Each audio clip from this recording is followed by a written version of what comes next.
여보, 당신 맞지? 저를 아십니까?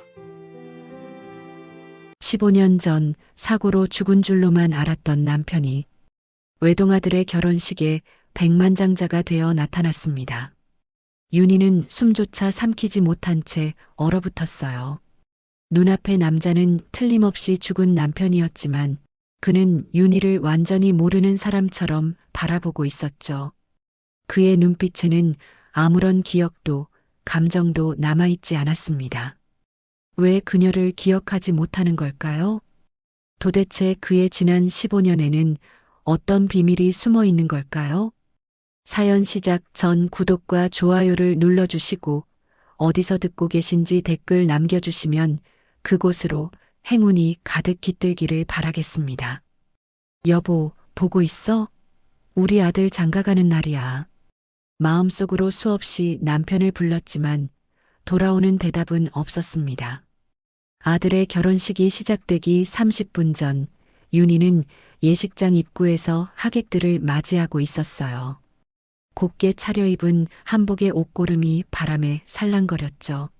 하객들이 건네는 축하 인사에 미소로 답하면서도 그녀의 마음 한구석에는 채워지지 않는 공허함이 자리하고 있었습니다.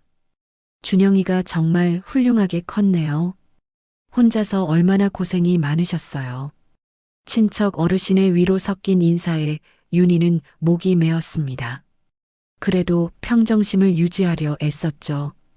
오늘은 아들 준영이의 가장 행복한 날이니까요.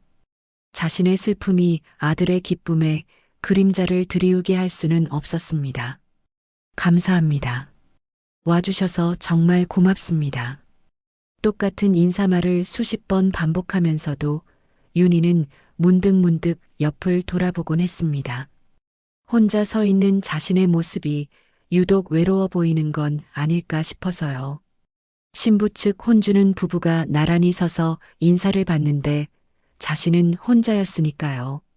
예식장 로비의 샹들리에가 화려한 빛을 뿜어냈지만 그 빛조차 윤희의 마음속 어둠을 밝히지는 못했습니다. 15년. 남편 없이 보낸 세월이 그만큼이나 됐죠. 베트남 건설 현장으로 떠났던 남편은 결국 차가운 유골함에 담겨 돌아왔고 그날 이후 윤희의 삶은 완전히 바뀌었습니다. 여기 축의금 놓고 갑니다. 윤희는 기계적으로 봉투를 받으며 고개를 숙였습니다. 손가락 끝이 차가웠죠. 아침부터 긴장해서인지 아니면 혼자라는 사실이 더욱 뼈저리게 느껴져서인지 알 수 없었습니다. 식당에서 설거지를 하고 새벽에는 건물 청소를 하며 준영이를 키웠던 날들이 주마등처럼 스쳐 지나갔습니다. 손가락은 세제에 텄고 허리는 늘 아팠지만 아들만큼은 누구에게 내놓아도 자랑스러운 사람으로 키우겠다는 마음 하나로 버텨왔습니다. 그 덕분인지 준영이는 장학금을 받으며 대학을 다녔고 결국 로스쿨에 입학해 변호사가 되었습니다. 그리고 오늘 그렇게 키워낸 아들이 마침내 자신의 가정을 꾸리게 되었습니다. 당신이 보았다면 얼마나 자랑스러워했을까. 윤희는 눈시울이 뜨거워지는 걸 느끼며 고개를 들었습니다. 눈물이 날 것 같아서요. 하객들 앞에서 울 수는 없었으니까요. 그때였습니다. 예식장 입구가 갑자기 소란스러워졌죠. 저기 최 사장님이 나가시네요. 윤희도 시선을 돌렸습니다. 사돈어른인 최성국 사장은 이 지역에서 중형 건설사를 운영하는 거물이었어요. 그런 그가 신부 측 하객들과 인사를 나누고 있었는데 어딘가로부터 연락을 받은 듯 급히 로비 방향으로 걸어나가고 있었습니다. 평소라면 비서를 보내는 그가 직접 나가는 모습은 흔치 않은 일이었기에 하객들조차 의아해하는 눈빛을 감추지 못했습니다. 잠시 후 자동문이 열리며 최 사장이 한 중년 남성과 함께 다시 들어섰습니다. 윤희는 처음 보는 남성이었지만 최 사장은 그를 극진히 안내하며 예의 바르게 옆자리를 비켜주고 있었습니다.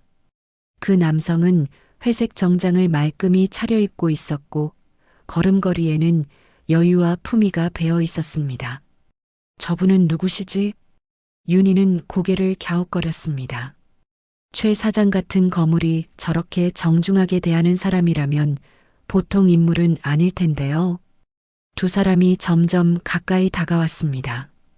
최 사장의 얼굴에는 환한 미소가 번져 있었고 옆에 남성과 무언가 이야기를 나누며 걸어오고 있었죠. 그 남성은 꼿꼿한 자세로 걸으면서도 어딘가 부드러운 인상을 풍겼습니다. 아, 사부인. 최 사장이 윤희를 발견하고는 크게 손을 들어 인사했습니다. 윤희도 얼른 자세를 고쳐 잡고 맞이할 준비를 했죠. 제가 오늘 아주 귀한 손님을 모시고 왔습니다. 최 사장이 옆에 남성을 가리키며 말했습니다. 윤희가 무심코 고개를 들어 그 남자의 얼굴을 바라본 순간 마치 번개를 맞은 것 같은 충격이 온몸을 관통했습니다. 숨이 턱 막혔고 다리에서 힘이 스르르 빠져나갔죠.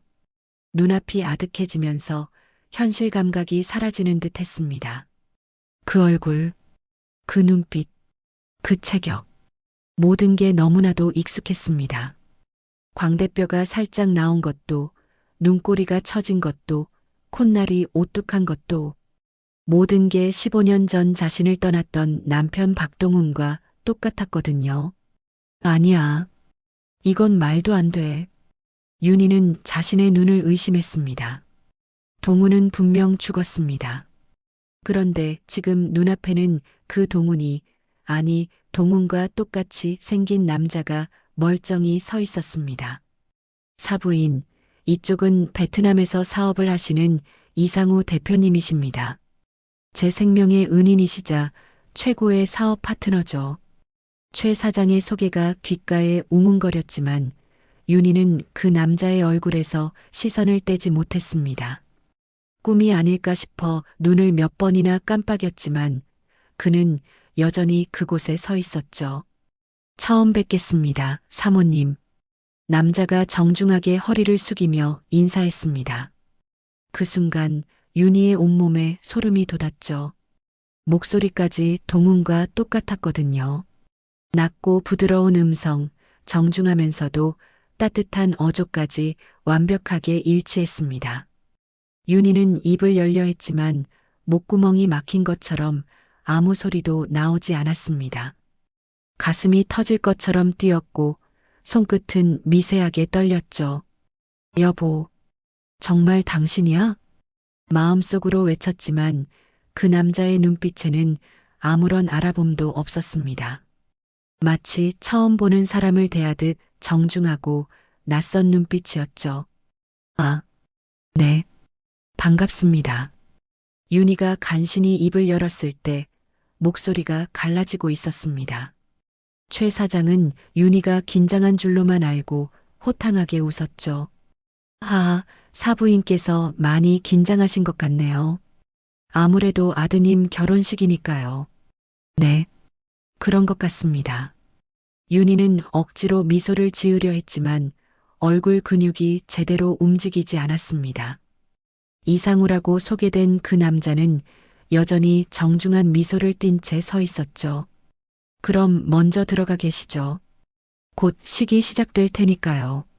최 사장이 상우와 함께 예식장 안으로 들어가려 했습니다. 윤희는 그들의 뒷모습을 멍하니 바라봤죠.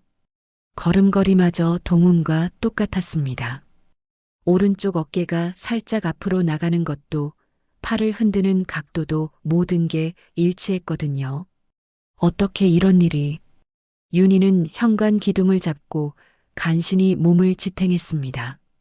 다리가 후들거려 주저앉을 것 같았거든요. 15년이라는 세월이 한순간에 무너져 내리는 것 같았습니다. 죽은 남편이 살아 돌아왔는데 정작 자신을 전혀 알아보지 못한다니. 다른 이름으로 다른 사람이 되어 나타났다니. 이것이 현실인지 악몽인지 분간이 되지 않았습니다.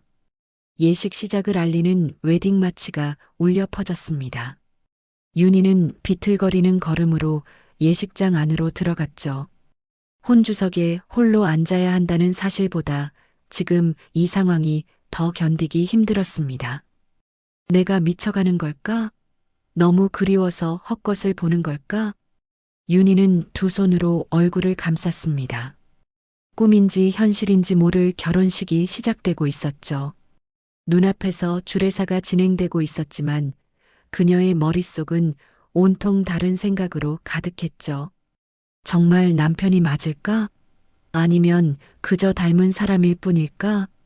윤희의 시선은 자꾸만 신부 측 하객석으로 향했습니다. 사돈인 최 사장 바로 뒤에 앉은 상우의 옆모습이 보였죠. 곧게 세운 어깨, 턱을 살짝 들고 앉은 자세, 그리고 무언가에 집중할 때 미간을 살짝 찌푸리는 벌이까지 모든 게 남편 동훈과 똑같았습니다. 그때 갑자기 15년 전 그날의 기억이 생생하게 떠올랐습니다. 식당 주방에서 저녁 준비로 분주하던 때였죠.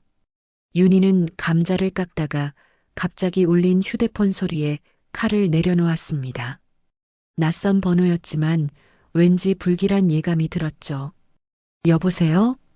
박동훈 씨 가족분이십니까? 공무원 특유의 딱딱한 목소리에 윤희의 심장이 쿵 내려앉았습니다. 네, 맞습니다. 무슨 일이신지 주베트남 대사관 영사과에서 연락드립니다. 박동훈 씨가 현지에서 교통사고로 사망하셨습니다. 그 순간 윤희의 손에서 휴대폰이 미끄러져 떨어졌습니다. 주방 바닥에 부딪혀 산산조각이 난 휴대폰처럼 그녀의 삶도 그날 산산조각이 났죠. 시신이 심하게 훼손되어 확인은 어려웠지만 소지품으로 신원을 확인했습니다. 지갑과 여권이 든 점퍼가 나왔습니다. 윤희는 그 자리에 주저앉아 말도 안 되는 소리라며 부정했지만 현실은 잔인했습니다. 얼마 후 작은 유골함에 담겨 돌아온 남편을 보며 윤희는 처음으로 하늘을 원망했죠. 장례식장에서 교복을 입은 16살 준영이가 아버지의 영정사진을 들고 있던 모습이 아직도 눈에 선했습니다. 아직 어린 나이에 상주가 되어야 했던 아들은 입술을 꽉 깨물며 눈물을 참고 있었죠. 준영아, 울어도 돼. 아빠한테 마지막 인사해. 하지만 준영이는 고개를 저었습니다. 안 울어요. 제가 울면 엄마도 우실 거잖아요. 그 말에 윤희는 아들을 꼭 안고 함께 울었습니다. 16살 소년이 하루아침에 어른이 되어야 했던 그날의 아픔이 지금도 가슴을 저몄죠. 장례가 끝나고 현실은 더욱 가혹했습니다. 남편의 수입이 끊기자 당장 생활비가 막막했거든요. 엄마, 나 학원 안 다녀도 돼요. 혼자 공부할 수 있어요. 16살 준영이가 어머니를 위로했습니다. 아니야. 넌 공부만 해. 엄마가 어떻게든 할게. 그날 밤 윤희는 준영이의 어깨를 꼭 잡고 말했죠. 준영아, 아빠 없어도 기죽지 마. 엄마가 어떻게든 너 대학까지 보낼 거야. 약속해. 그 약속을 지키기 위해 윤희는 닥치는 대로 일을 했습니다. 낮에는 식당에서, 새벽에는 건물 청소를 하며 돈을 모았죠. 손은 거칠어지고 허리는 아팠지만 아들이 공부에만 전념할 수 있도록 뒷바라지했습니다. 그리고 지금 준영이는 어엿한 변호사가 되어 결혼식을 올리고 있었습니다. 신랑 신부의 아름다운 미래를 축복하며 주례사가 계속되는 동안 윤희는 다시 현실로 돌아왔습니다. 하지만 여전히 집중할 수가 없었죠. 고개를 살짝 돌려 상우를 훔쳐봤습니다. 그가 옆 사람과 뭔가 이야기를 나누며 살짝 웃는 모습이 보였는데 그 미소까지 동훈과 똑같았습니다. 정말 동훈 씨가 맞는 것 같은데 왜 나를 모르는 거지? 윤희의 머릿속이 복잡해졌습니다. 만약 정말 남편이 살아있다면 왜 15년 동안 연락이 없었을까요? 왜 이상우라는 다른 이름으로 살고 있는 걸까요? 그리고 무엇보다 왜 가족을 알아보지 못하는 걸까요?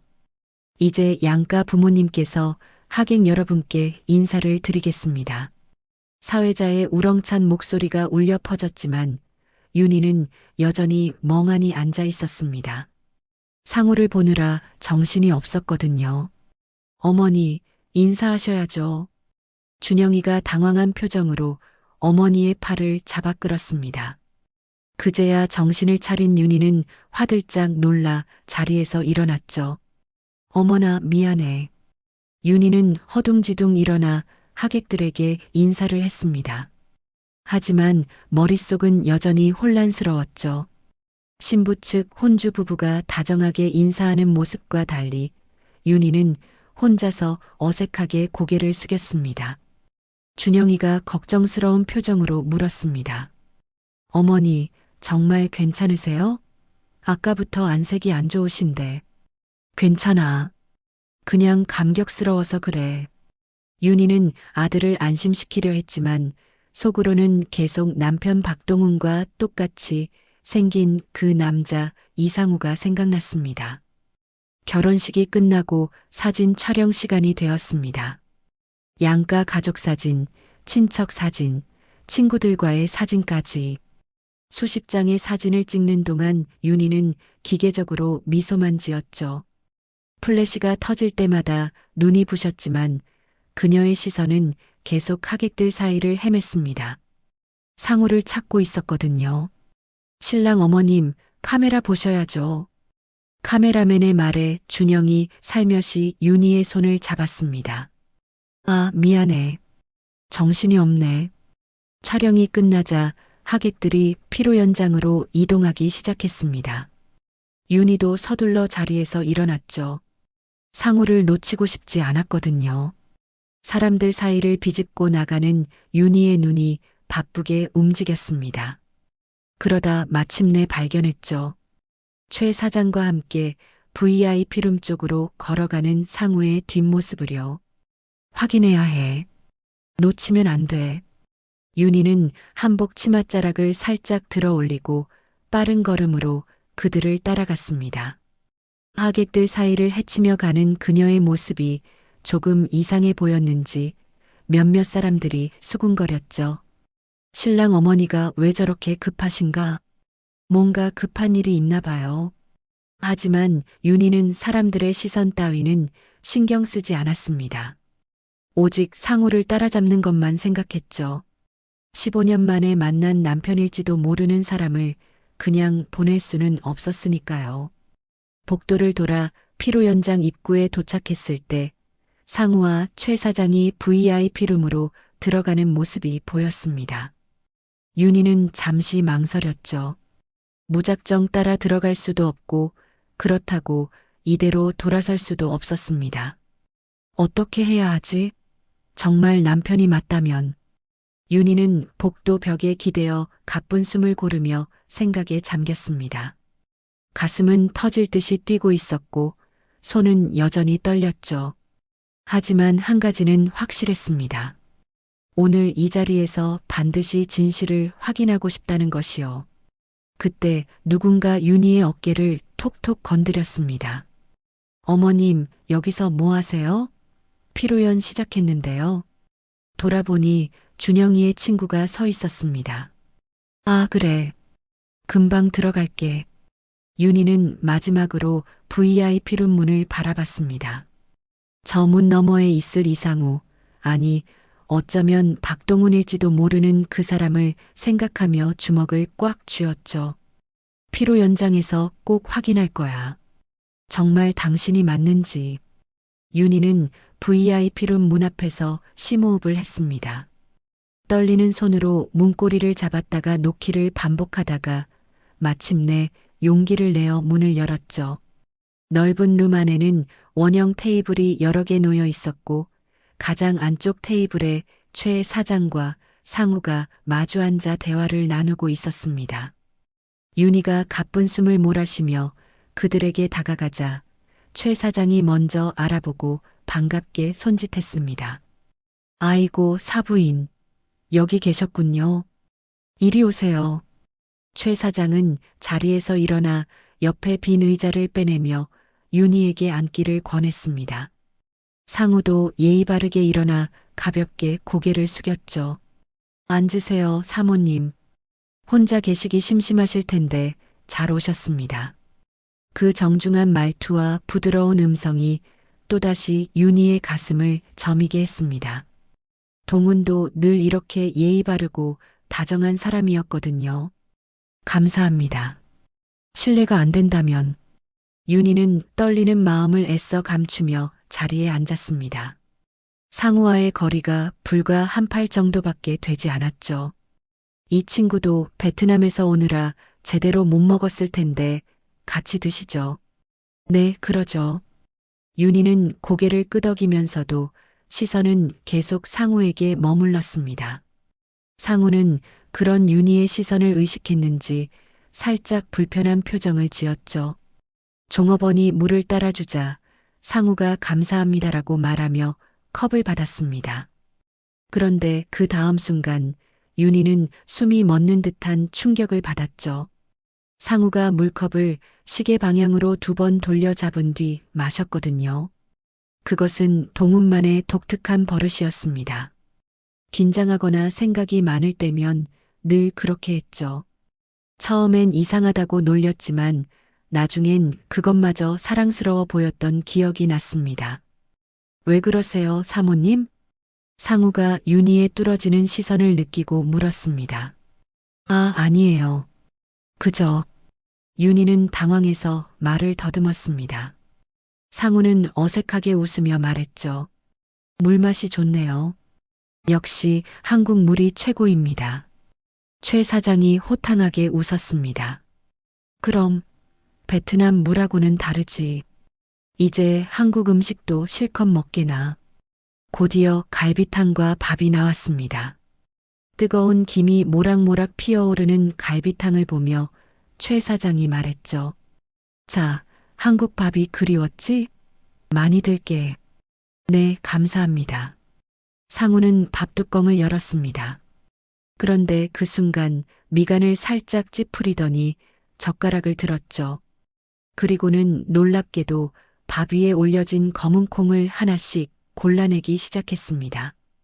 윤희의 손이 떨리기 시작했습니다. 동훈도 똑같았거든요. 콩밥을 해주면 늘 투정을 부리며 콩을 골라냈죠. 왜 그래, 이 친구야. 콩이 몸에 좋은 건데.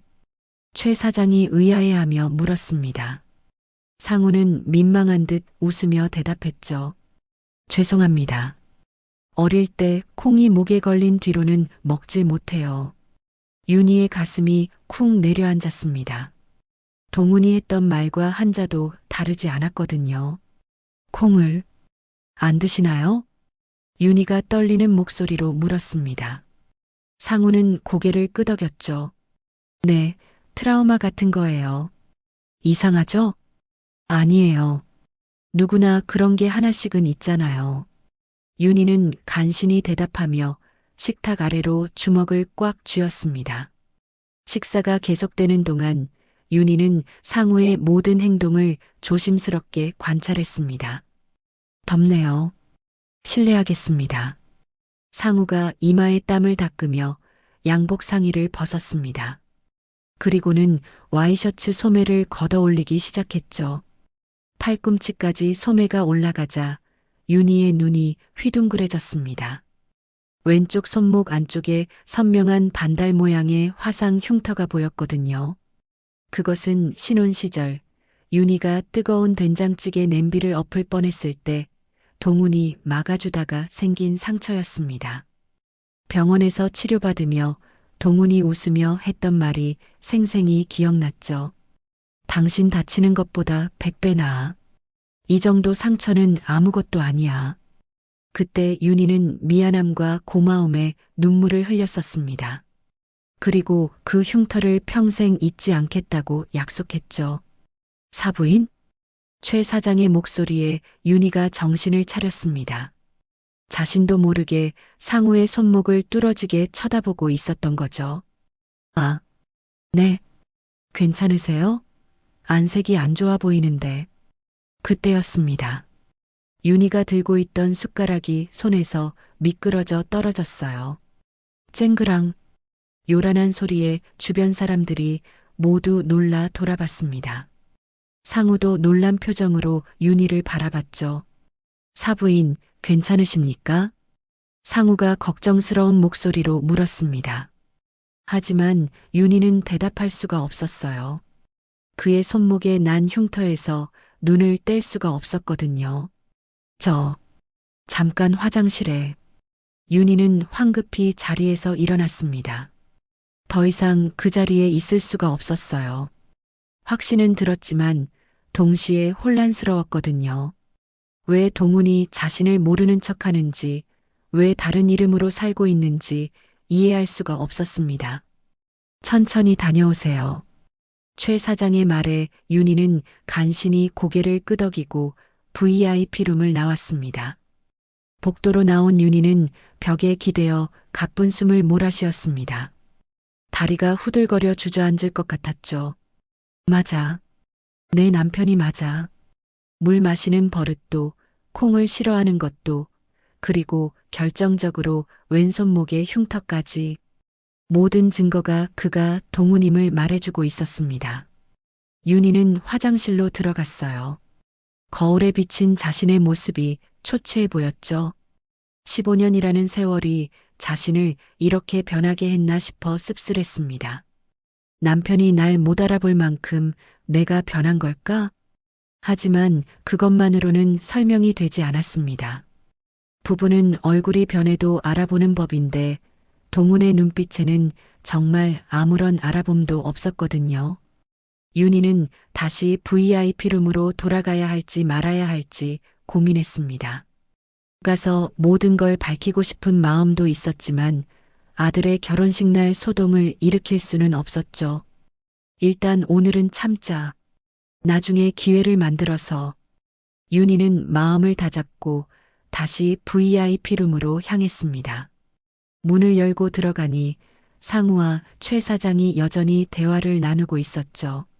아, 사부인. 괜찮으세요? 최 사장이 걱정스럽게 물었습니다. 네, 괜찮습니다. 그저 좀 어지러워서. 아무래도 아드님 결혼식이라 신경을 많이 쓰셨나 봐요. 윤희는 이제 상우를 제대로 쳐다볼 수가 없었습니다. 그의 정체를 확신하게 된 지금 모든 게 달라 보였거든요. 저는 이만 자리를 비워야겠습니다. 윤희가 조심스럽게 말했습니다. 아, 그럼요. 어서 가보세요. 최 사장이 이해한다는 듯 고개를 끄덕였습니다. 상우도 일어서며 정중히 인사했죠. 들어가세요, 사모님. 만나 뵙게 되어 반가웠습니다. 그 말에 윤희는 가슴이 찢어지는 듯 했습니다. 반가웠다니. 아내에게 처음 만난 사람처럼 하는 인사라니. 네, 저도 반가웠습니다. 윤희는 간신히 대답한 뒤 살짝 머뭇거리다 최 사장을 향해 힘겹게 웃었습니다. 저 사돈어른, 나중에 잠시만 뵐 수 있을까요? 드릴 말씀이 있어서요.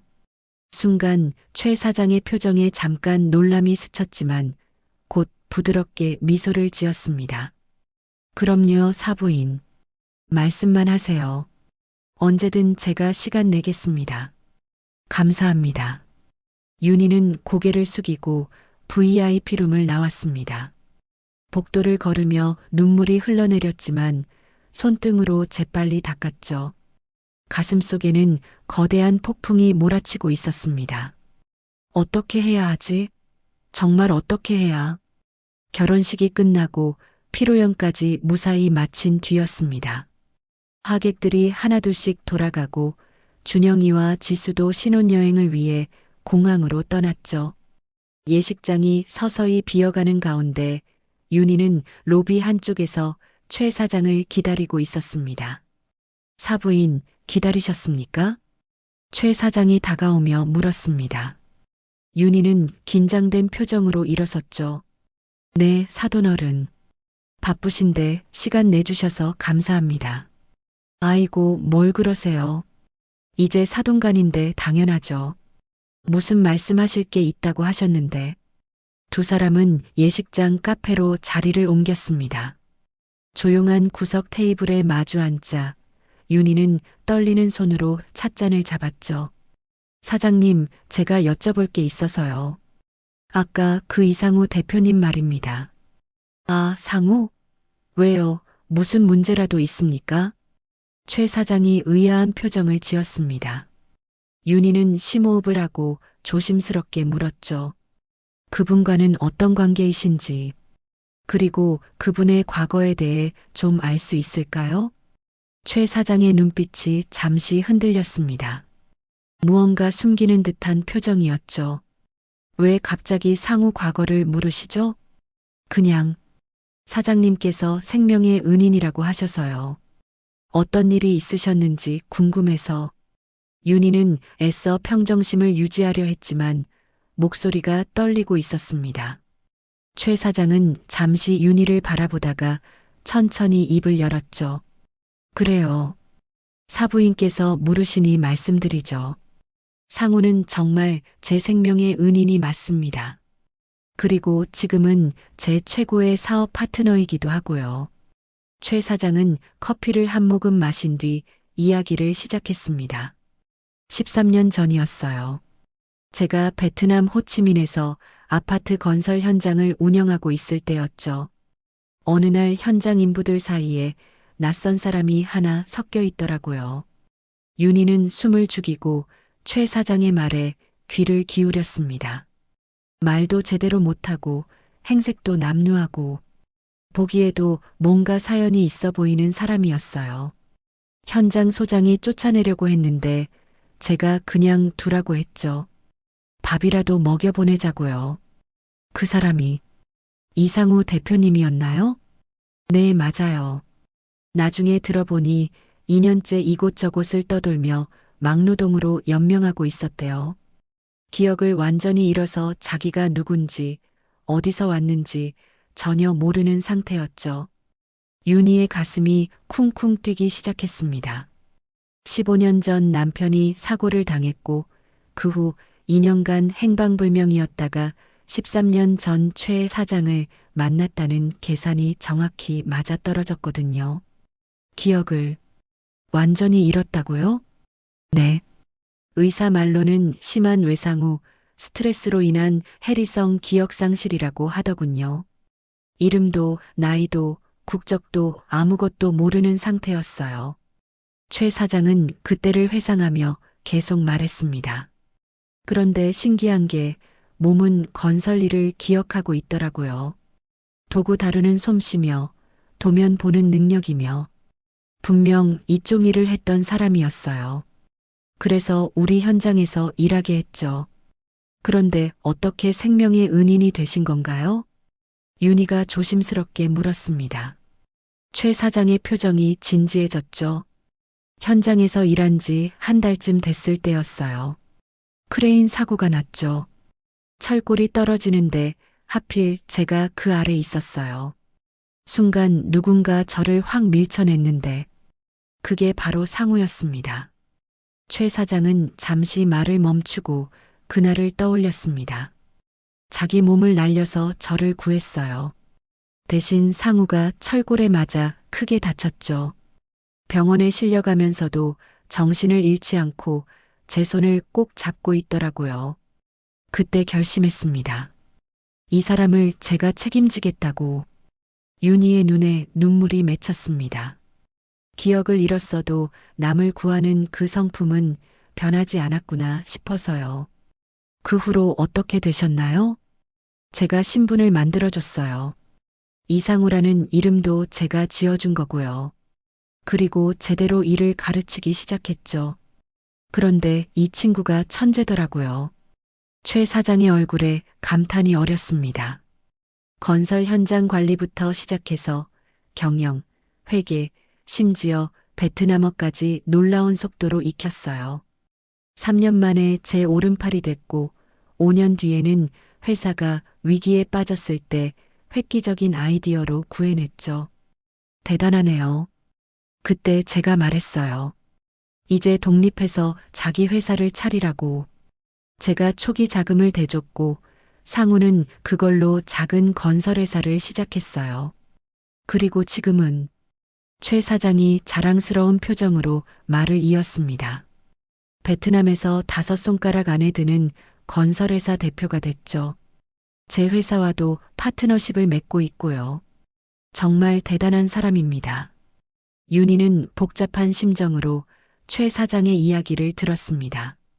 남편이 살아있다는 기쁨과 동시에 자신과 아들을 전혀 기억하지 못한다는 슬픔이 교차했죠. 그런데 사부인 최 사장이 갑자기 진지한 표정으로 윤희를 바라봤습니다. 왜 이런 걸 물으시는 거죠? 혹시 상우를 아시는 겁니까? 윤희는 순간 당황했지만 애써 침착하게 대답했습니다. 아니요. 그냥 신기해서요. 기억을 잃은 분이 그렇게 성공하셨다니. 최 사장은 의심스러운 눈빛으로 윤희를 바라봤지만 더 이상 추궁하지는 않았습니다. 아, 그리고 사돈어른. 윤희가 조심스럽게 말을 꺼냈습니다. 이상우 대표님께서 언제까지 한국에 계신가요? 일주일 뒤에 다시 베트남으로 돌아간다고 했어요. 워낙 바쁜 사람이라 이번에도 겨우 시간 내서 온 거죠. 일주일. 윤희에게 주어진 시간은 그것뿐이었습니다. 그 안에 어떻게든 동훈의 기억을 되찾게 해야 했죠. 사돈어른, 부탁이 하나 있습니다. 윤희가 간절한 눈빛으로 최 사장을 바라봤습니다. 뭔데요? 이상우 대표님께 제가 차라도 한 잔 대접하고 싶은데요. 사장님의 은인이시니 저도 감사 인사를 드리고 싶어서요. 최 사장이 의아한 표정을 지었습니다. 글쎄요.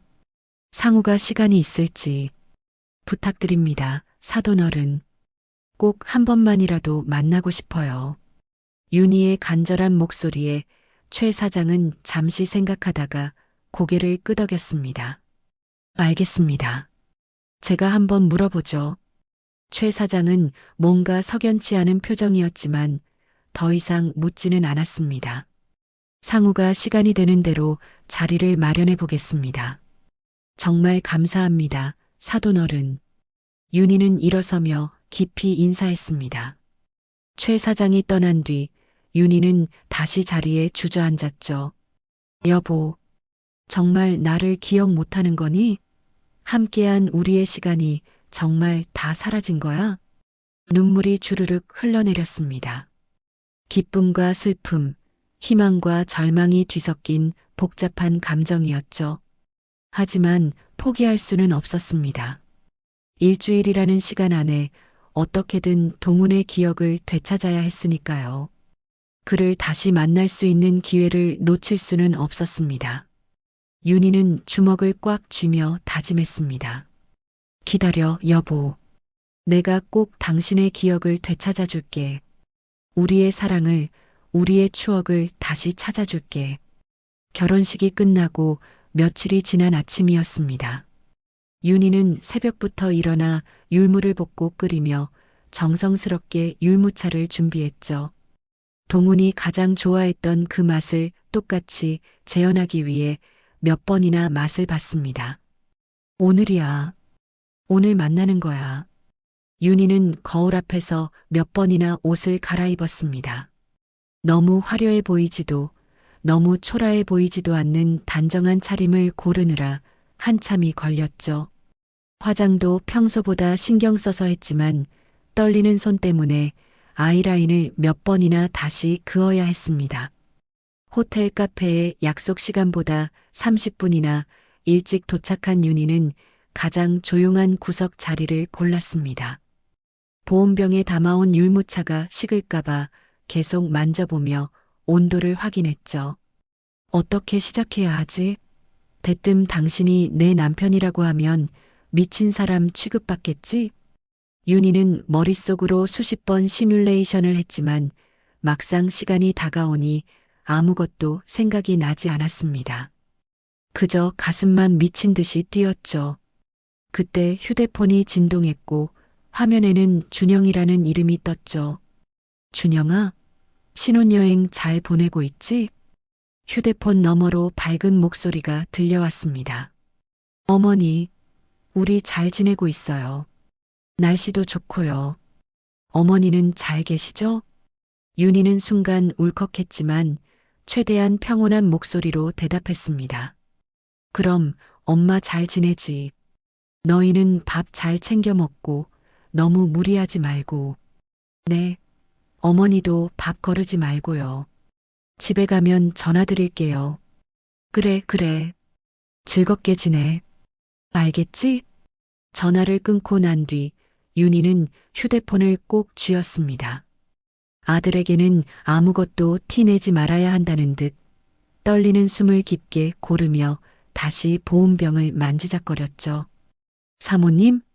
낮은 목소리에 윤희가 고개를 들었습니다.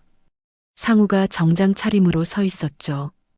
햇살이 그의 얼굴을 비추는 순간 윤희는 또다시 숨이 멎는 듯 했습니다. 역시 동훈이 맞았어요. 아, 오셨군요. 앉으세요. 윤희가 떨리는 목소리로 말했습니다. 상우는 정중하게 인사하고 맞은편에 앉았죠. 바쁘신데 시간 내주셔서 감사합니다. 아닙니다. 사모님께서 꼭 뵙자고 하셔서 사실 좀 의아하긴 했습니다만 상우의 눈빛에는 경계심이 어려 있었습니다. 당연한 일이었죠. 처음 만난 사람이 갑자기 개인적인 만남을 청했으니까요. 윤희는 심호흡을 하고 조심스럽게 말문을 열었습니다. 사돈 어른께 들었습니다. 15년 전 베트남 사고로 과거 기억을 모두 잃으셨다고요. 상우의 표정이 순간 경직되었습니다. 그는 씁쓸한 미소를 지으며 커피잔을 들었죠. 네, 맞습니다. 저에게는 15년 전의 세상이 존재하지 않아요. 마치 그때 새로 태어난 것처럼요. 그 말에 윤희의 가슴이 저렸습니다. 15년 전의 세상. 그곳엔 자신과 준영이가 있었는데 그에겐 존재하지 않는다니. 힘드셨겠어요. 자신이 누구인지도 모르고 살아가는 게. 처음엔 그랬죠. 하지만 이제는 익숙해졌습니다. 어차피 돌아갈 수 없는 과거라면 현재에 충실하며 사는 게 낫다고 생각해요. 윤희는 가방에서 조심스럽게 보온병을 꺼냈습니다. 상우가 의아한 표정으로 그것을 바라봤죠. 이게 뭔가요? 혹시나 기억에 도움이 될까 싶어 가져왔습니다. 율무차예요. 윤희가 떨리는 손으로 보온병 뚜껑을 열고 찻잔에 율무차를 따랐습니다. 구수한 향기가 테이블 위로 퍼졌죠. 율무차요? 왜 갑자기? 상우는 의아해하면서도 찻잔을 받았습니다. 그리고 한 모금 마시는 순간 그의 표정이 확 변했어요. 잔을 내려놓으며 미간을 찌푸렸죠. 이 맛, 어때요? 윤희가 조심스럽게 물었습니다. 상우는 다시 한 모금 마시고는 고개를 갸웃거렸어요. 이상하게 낯설지가 않네요. 어디서 마셔본 것 같은데. 그의 눈빛이 흔들렸습니다. 무언가를 더듬으려는 듯 허공을 바라봤죠. 누군가 이런 차를 자주 끓여줬던 것 같은데. 아니, 그럴 리가 없죠. 제가 기억하는 건 15년 전부터니까. 윤희는 눈물이 날 것 같았지만 꾹 참았습니다. 동훈의 몸은 기억하고 있었어요. 매일 아침 끓여주던 그 율무차의 맛을. 대표님, 윤희가 용기를 내어 말했습니다. 혹시 한국에 가족이 있었다면 찾고 싶지 않으신가요? 상우는 창밖을 응시하며 한숨을 내쉬었습니다. 처음엔 찾고 싶었죠. 내가 누구인지, 어디서 왔는지, 누가 나를 기다리고 있는지. 하지만 아무런 단서가 없었어요. 그리고 그는 잠시 말을 멈추고 씁쓸하게 웃었습니다. 저를 찾는 사람이 있었다면 진작 나타났겠죠. 15년이나 지났는데 아무도 없었다는 건 저한테 가족이 없었거나 이미 다 포기했다는 뜻 아니겠어요? 그게 아니에요. 윤희가 나도 모르게 목소리를 높였습니다. 상우가 놀란 표정으로 그녀를 바라봤죠. 죄송합니다. 그냥 어떤 사정이 있었을 수도 있잖아요. 가족들이 당신이 죽은 줄 알았다거나. 사모님은 왜 이런 걸 물으시는 거죠? 상우의 눈빛이 날카로워졌습니다. 윤희는 숨을 깊이 들이쉬고 마침내 결심했죠. 제가 도와드릴 수 있어요. 네. 당신이 누구인지 제가 알려드릴 수 있다고요. 상우는 어이없다는 표정을 지었습니다. 사모님, 우리는 오늘 두 번째 만나는 사이인데 당신 왼쪽 손목의 화상 흉터 제가 알아요. 윤희가 상우의 눈을 똑바로 바라보며 말했습니다. 순간 상우의 얼굴이 굳어졌죠. 그는 반사적으로 왼쪽 손목을 오른손으로 감쌌습니다. 어떻게 그걸 아십니까? 반달 모양의 화상 자국이죠. 뜨거운 냄비에 데어서 생긴. 상우의 눈이 휘둥그레졌습니다. 그는 의자에서 벌떡 일어섰다가 다시 앉았어요. 완전히 당황한 표정이었죠. 도대체 누구십니까? 절 어떻게 아시는 거죠? 윤희는 눈물이 글썽이는 눈으로 그를 바라봤습니다. 딱 하루만 저를 믿고 따라와 주세요. 당신이 누구인지 증명해 보일게요. 이건 말도 안 돼요. 처음 만난 사람이. 처음이 아니에요. 윤희가 단호하게 말했습니다. 우리는 처음 만난 게 아니에요. 단지 당신이 기억하지 못할 뿐이죠. 상우는 혼란스러운 표정으로 윤희를 바라봤습니다. 이성적으로는 거절해야 한다고 생각했지만 왠지 모르게 이 여인의 말을 믿고 싶었어요. 특히 그 율무차의 향기가 자꾸만 무언가를 떠올리게 했죠. 하루만 시간을 주세요. 그래도 아무것도 기억나지 않으면 다시는 찾아오지 않을게요. 윤희의 눈에 눈물이 맺혔습니다. 그 간절한 눈빛의 상우는 결국 고개를 끄덕였죠.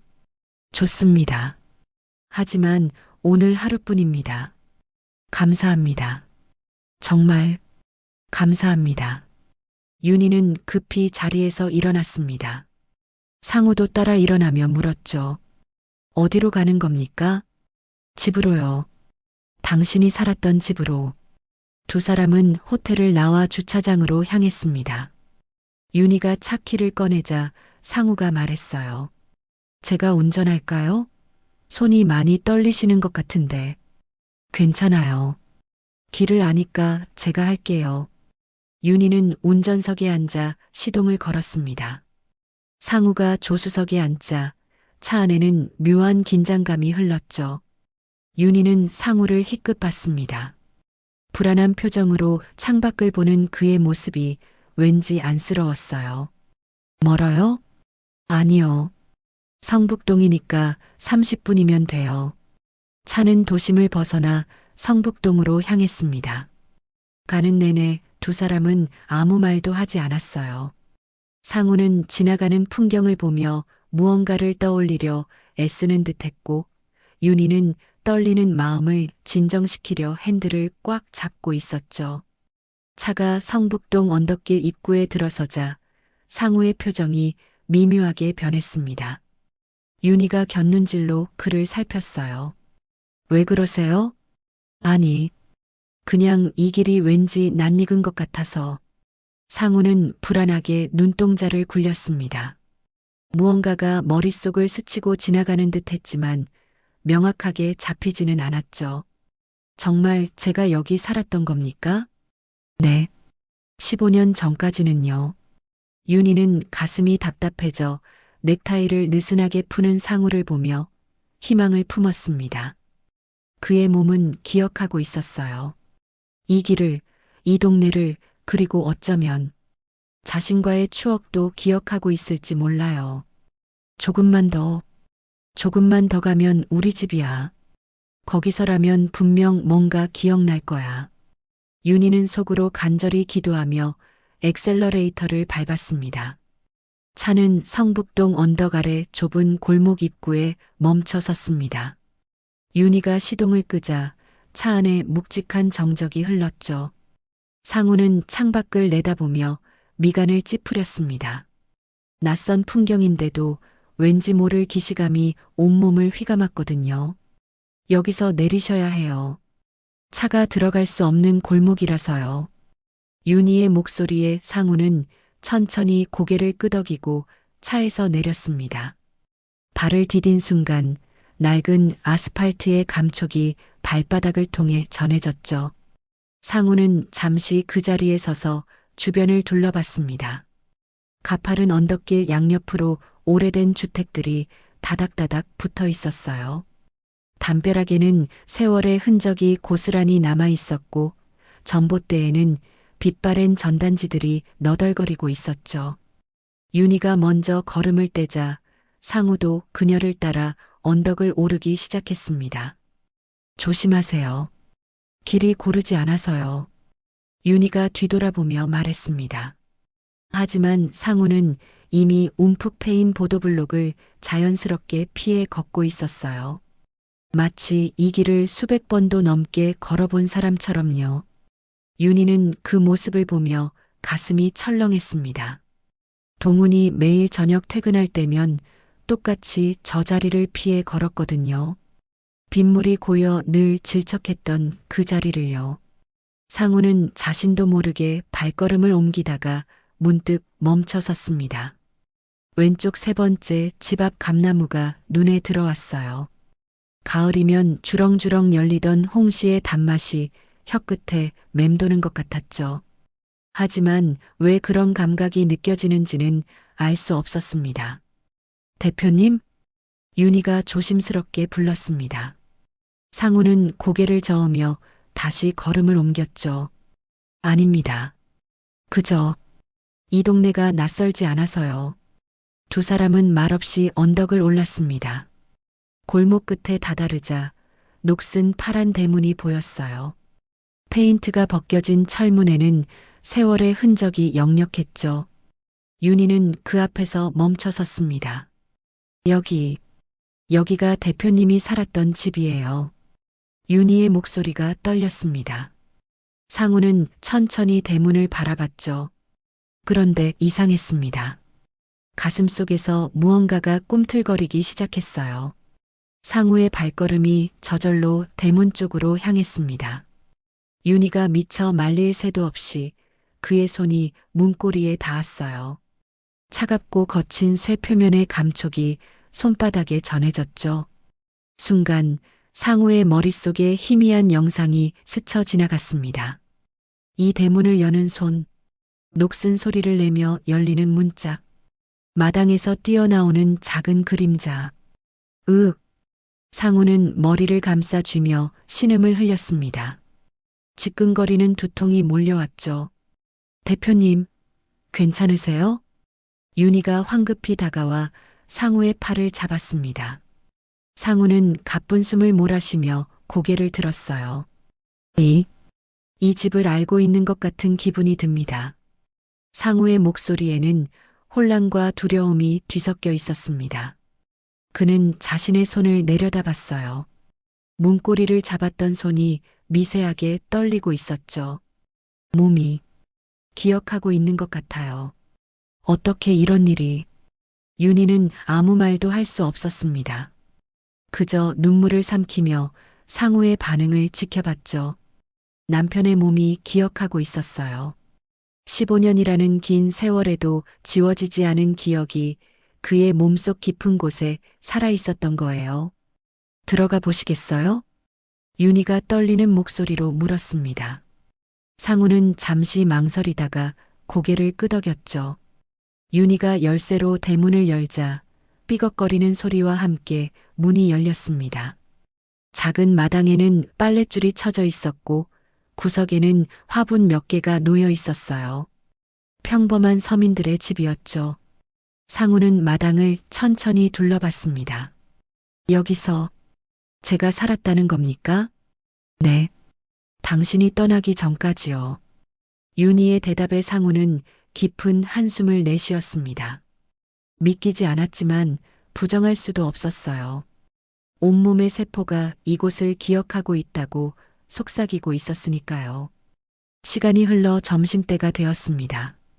윤희는 상우를 시장통 입구에 있는 작은 국밥집으로 데려갔어요. 낡은 간판에는 원조 할매 국밥이라는 글씨가 희미하게 남아 있었죠.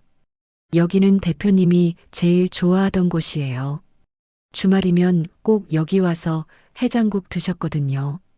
윤희가 설명했지만 상우는 여전히 낯선 표정이었습니다.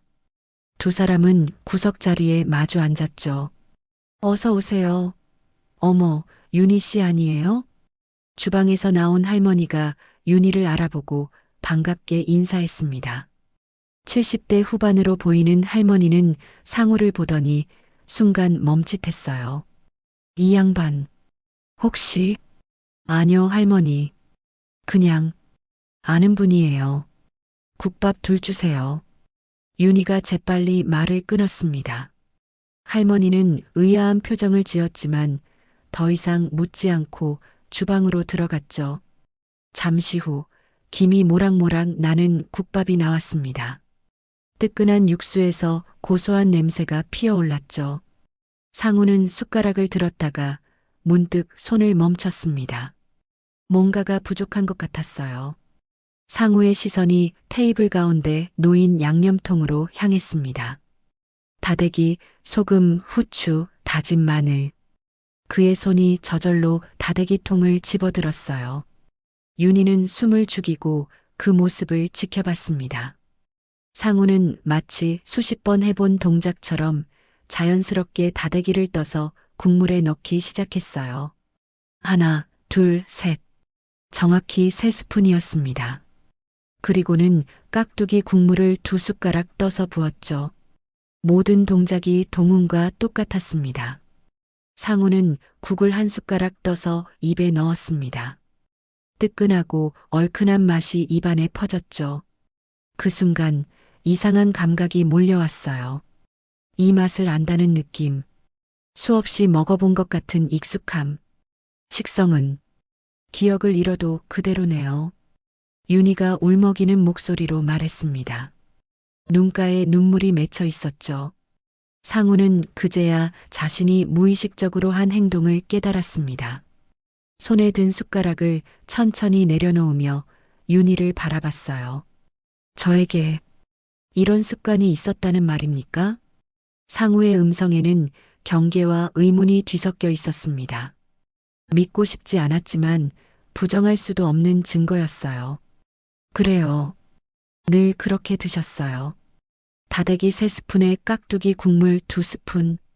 제가 양이 너무 많다고 타박하면 당신은 이래야 제맛이라고 하셨죠.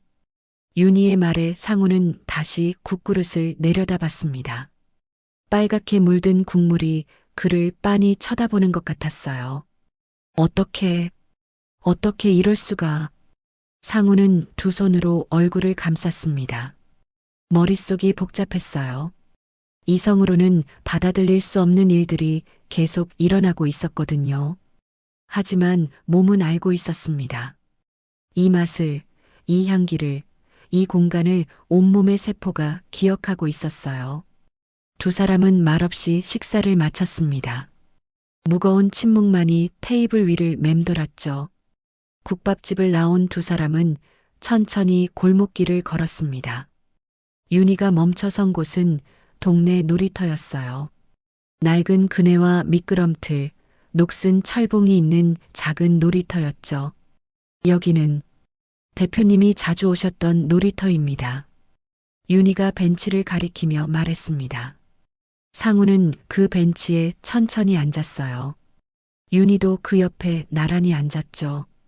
오후의 햇살이 놀이터를 비추고 있었습니다. 바람이 불자 비어 있는 그네가 삐걱거리며 흔들렸어요. 삐걱, 삐걱. 그 단조로운 소리가 상우의 귓가에 울렸습니다. 그런데 이상했어요. 그네 소리와 함께 다른 소리가 들리는 것 같았거든요. 아빠, 더 세게 밀어줘. 맑고 높은 아이의 목소리가 환청처럼 귓가에 울렸습니다. 상우는 깜짝 놀라 고개를 돌렸어요. 하지만 그네는 비어 있었죠. 갑자기 심한 이명이 몰려왔습니다. 귀에서 웅웅거리는 소리가 나더니 머리가 지끈거리기 시작했어요. 대표님, 윤희가 놀라 상우의 어깨를 잡았습니다. 상우는 두 손으로 머리를 감싸쥐었죠. 관자놀이가 터질 것처럼 아팠습니다. 희미한 영상들이 머릿속을 스쳐 지나갔어요. 그네를 타는 작은 아이. 뒤에서 밀어주는 누군가의 손. 하늘로 치솟는 아이의 웃음소리. 하지만 얼굴은 보이지 않았습니다. 아이의 얼굴도 밀어주는 사람의 얼굴도 모두 흐릿하게 번져 있었어요. 아. 상우는 괴로운 신음을 흘렸습니다. 뭔가를 붙잡으려 하면 할수록 더 멀어지는 기억이 답답했어요. 대표님, 괜찮으세요? 물 좀 드실래요? 윤희가 가방에서 물을 꺼내며 물었습니다. 하지만 상우는 대답하지 못했어요. 그저 두 손으로 관자놀이를 누르며 거친 숨을 몰아쉬었죠. 도대체 저는 누구였던 겁니까? 상우가 낮게 내뱉었습니다. 그 목소리에는 절박함이 묻어 있었어요. 알고 싶었습니다. 자신이 누구였는지, 왜 이런 감각들이 자꾸 몰려오는지 알고 싶었죠. 하지만 동시에 두려웠어요. 15년 전에 자신을 알게 된다는 것이. 윤희는 상우의 그런 모습을 보며 가슴이 찢어지는 것 같았습니다. 답답함에 가슴을 치는 남편을 보며 그녀도 안타까움에 발을 동동 굴렀어요. 여보, 윤희가 작게 불렀습니다. 하지만 상우는 듣지 못했죠. 그는 여전히 머리를 감싸쥔 채 고통스러워하고 있었으니까요. 바람이 다시 불었습니다. 그네가 더 세게 흔들리며 삐걱거렸어요. 그 소리는 마치 상우를 부르는 것 같았습니다. 잊혀진 과거가 그를 부르고 있었죠. 하지만 그 목소리는 여전히 희미했습니다. 닿을 듯 하면서도 결코 닿지 않는 기억의 파편들. 상우는 그 틈새에서 허우적거리고 있었어요.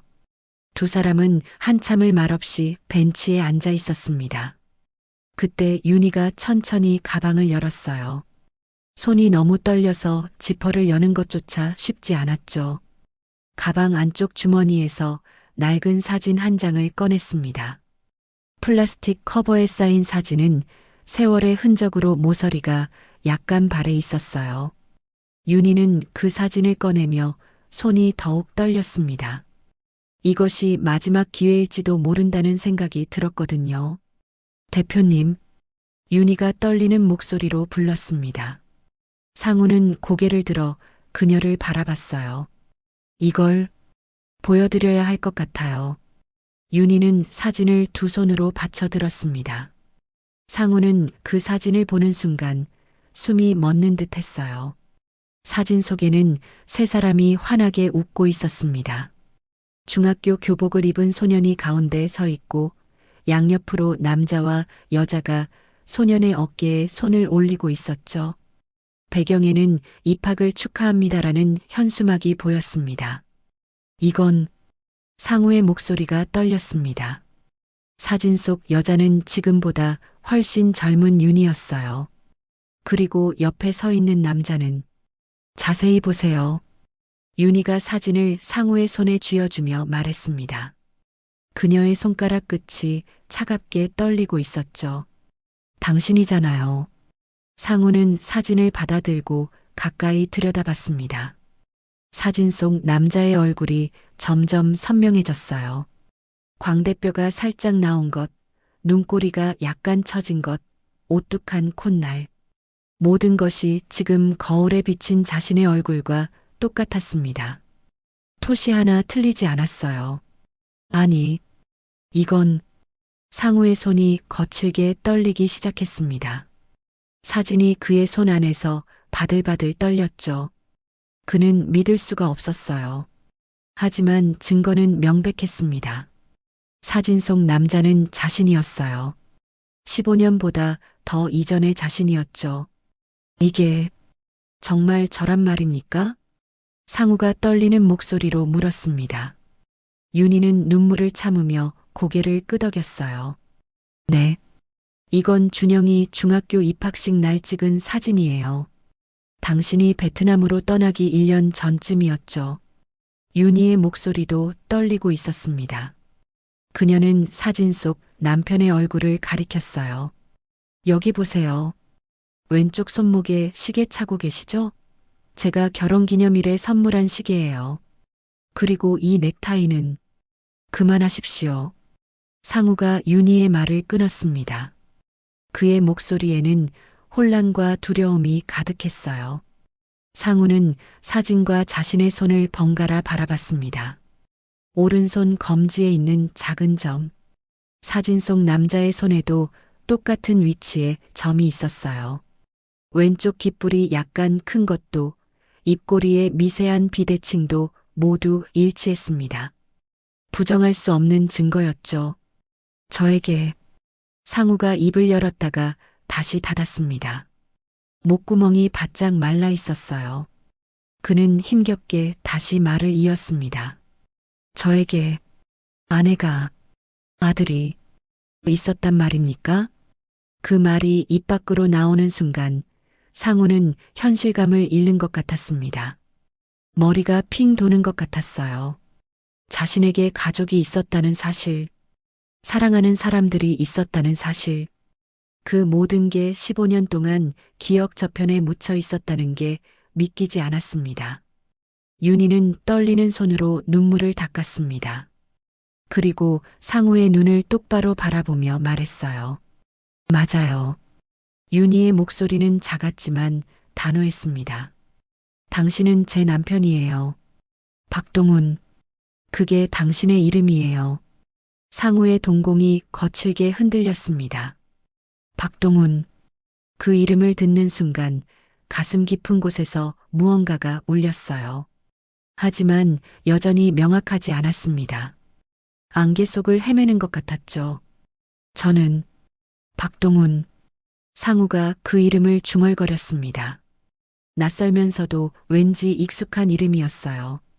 혀끝에서 맴도는 그 음절이 이상하게 편안했습니다. 우리는 25에 만나서 이듬해 결혼했어요. 준영이가 태어났을 때 당신은 너무 기뻐서 병원 복도를 뛰어다녔죠. 윤희가 계속 말했습니다. 목이 메어 말이 잘 나오지 않았지만 멈출 수 없었어요. 당신은 건설 현장 기술자였어요. 성실하고 따뜻한 사람이었죠. 매일 저녁 퇴근하면 준영이를 안아 올리고 빙글빙글 돌렸어요. 그럼 준영이가 까르르 웃으면서 그만하십시오. 상우가 소리쳤습니다. 그의 목소리에는 절박함이 묻어 있었어요.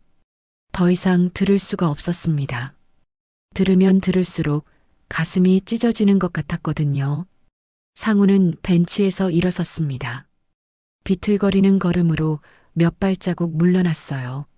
사진은 여전히 그의 손에 꽉 쥐어져 있었죠.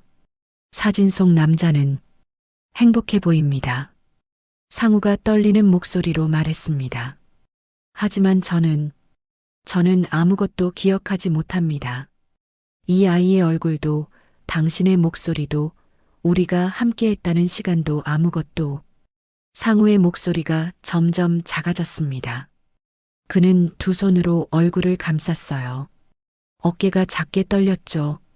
윤희는 일어서서 상우에게 다가가려 했습니다.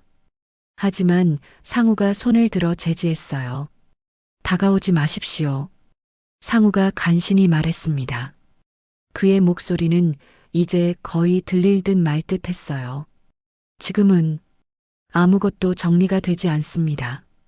상우는 천천히 뒤로 물러섰습니다. 한 걸음, 두 걸음. 윤희와의 거리가 점점 멀어졌어요. 15년을 다른 사람으로 살아왔습니다. 이상으로 살아왔어요. 그런데 지금 당신은 제가 박동훈이라고 하십니다. 아내와 아들이 있었다고 하십니다. 상우의 목소리가 갈라졌습니다. 어느 것이 진짜입니까?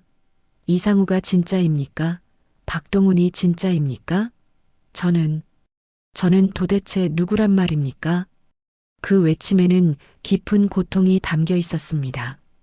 정체성의 혼란, 자신이 누구인지 알 수 없다는 공포, 그 모든 게 상우를 짓누르고 있었어요.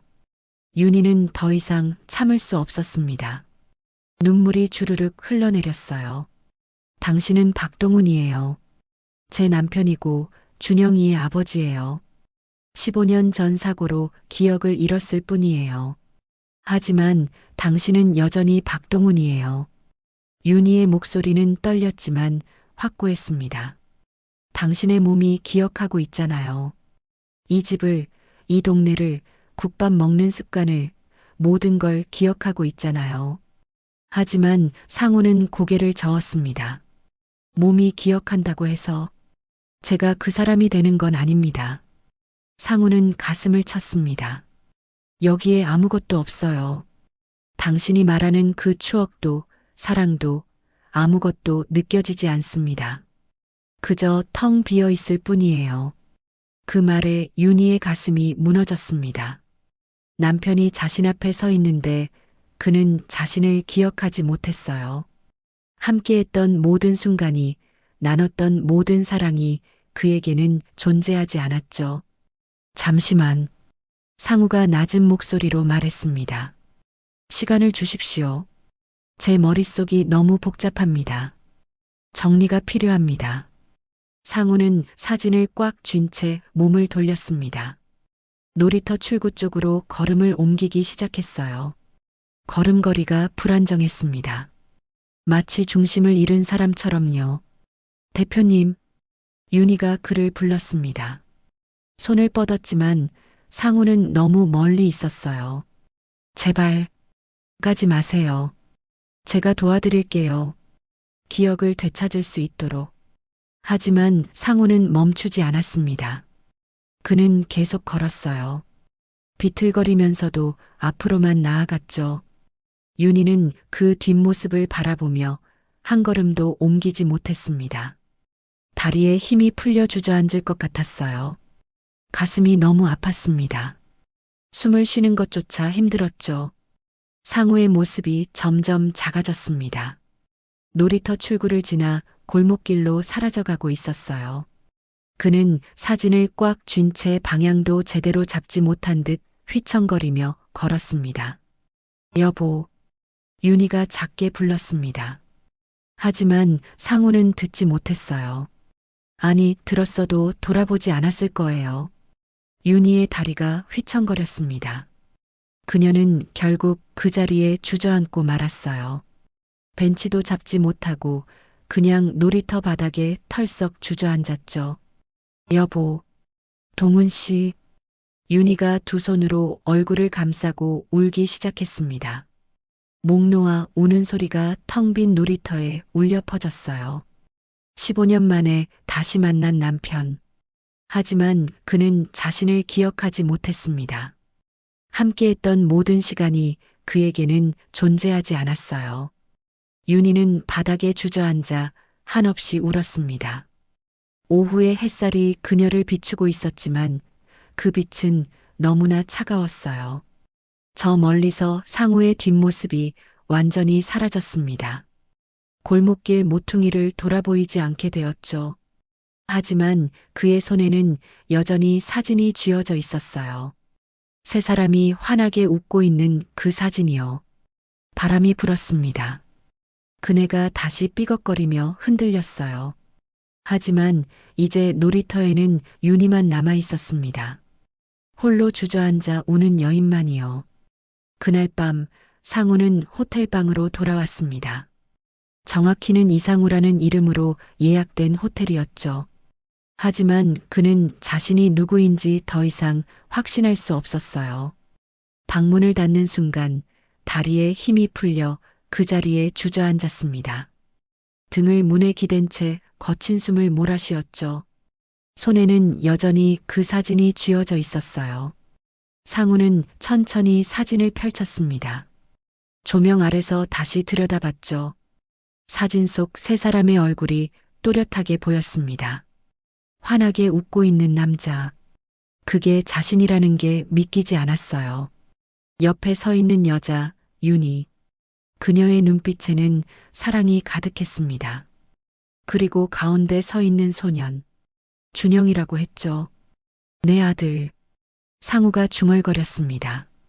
그 단어가 입 밖으로 나오는 순간 가슴 한쪽이 저릿해졌어요. 아들. 자신에게 아들이 있었다니. 상우는 침대에 앉아 사진을 무릎 위에 올려놓았습니다. 그리고 한참을 그것만 바라봤죠. 시간이 얼마나 흘렀는지 알 수 없었어요. 창밖으로 도시의 불빛이 보였습니다. 수많은 차들이 오가고 사람들이 분주하게 움직이고 있었죠. 하지만 상우의 귀에는 아무 소리도 들리지 않았어요. 오직 윤희가 했던 말들만이 머릿속을 맴돌았습니다. 당신은 박동훈이에요. 제 남편이고 준영이의 아버지예요. 상우는 두 손으로 얼굴을 감쌌습니다. 머리가 터질 것 같았어요. 15년 동안 이상으로 살아왔는데 이제 와서 박동훈이라니. 도대체 나는 누구란 말인가? 상우가 낮게 신음했습니다. 거울 앞으로 다가가 자신의 얼굴을 들여다봤어요. 거울 속 남자가 자신을 빤히 쳐다보고 있었죠. 너는 이상우인가, 박동훈인가? 상우가 거울을 향해 물었습니다. 하지만 대답은 없었어요. 그저 혼란스러운 눈빛만이 그를 바라볼 뿐이었죠. 시계를 보니 새벽 2시였습니다. 상우는 침대에 누웠지만 잠이 올 리 없었어요. 눈을 감으면 사진 속 세 사람의 얼굴이 떠올랐고 눈을 뜨면 천장만 보였습니다. 밤이 깊어갔습니다. 하지만 상우는 한숨도 잘 수 없었어요. 계속 뒤척이다가 일어나 창가에 섰습니다. 하늘이 점점 밝아오고 있었죠. 새벽 5시. 상우는 결국 포기하고 샤워를 했습니다. 뜨거운 물이 온몸을 적셨지만 머릿속은 여전히 복잡했어요. 옷을 갈아입고 짐을 챙겼습니다. 오늘 오후 비행기로 베트남으로 돌아가야 했거든요. 하지만 발걸음이 떨어지지 않았습니다. 이대로 가도 되는 건가? 상우가 중얼거렸습니다. 사진을 가방에 넣으려다가 멈췄어요. 그리고 다시 꺼내 주머니에 넣었죠. 왜인지 손에서 놓을 수가 없었습니다. 호텔을 나와 공항으로 향하는 차에 탔습니다. 비서가 운전석에 앉아 있었지만 상우는 아무 말도 하지 않았어요. 그저 창밖만 바라봤죠. 차가 도심을 벗어나 공항 고속도로로 접어들었습니다. 주머니 속 사진이 자꾸 신경 쓰였어요. 상우는 사진을 꺼내 또다시 들여다봤습니다. 대표님, 괜찮으십니까? 비서가 백미러로 상우를 보며 물었습니다. 상우는 고개를 끄덕였지만 표정은 창백했어요. 그냥 조금 피곤할 뿐이네. 차는 인천공항에 도착했습니다. 상우는 무거운 발걸음으로 출국장으로 향했어요. 수많은 사람들이 분주하게 오가고 있었죠. 체크인을 마치고 출국 심사를 통과했습니다. 이제 탑승 게이트로 가기만 하면 됐어요. 하지만 상우의 발걸음은 점점 느려졌습니다. 면세점 앞을 지나며 상우는 멈춰 섰습니다. 진열된 물건들이 보였지만 눈에 들어오지 않았어요. 그저 멍하니 서 있었죠. 탑승 게이트까지 가시죠, 대표님. 비서가 조심스럽게 말했습니다. 상우는 고개를 끄덕이고 다시 걸었어요. 탑승 게이트 근처에 도착했을 때였습니다. 갑자기 스피커에서 안내방송이 울려 퍼졌어요. 베트남 호치민행 비행기 탑승 안내 말씀드립니다. BH261편. 한국어 안내방송이 끝나자 곧바로 베트남어 안내방송이 이어졌습니다. 그 순간이었습니다. 상우의 몸이 굳어졌어요. 베트남어 안내방송이 귓가에 울리는 순간 머릿속에 무언가가 번쩍했습니다. 이 소리, 이 특유의 웅성거림, 어디서 들어본 것 같았어요. 주변의 소음들이 점점 커지기 시작했습니다.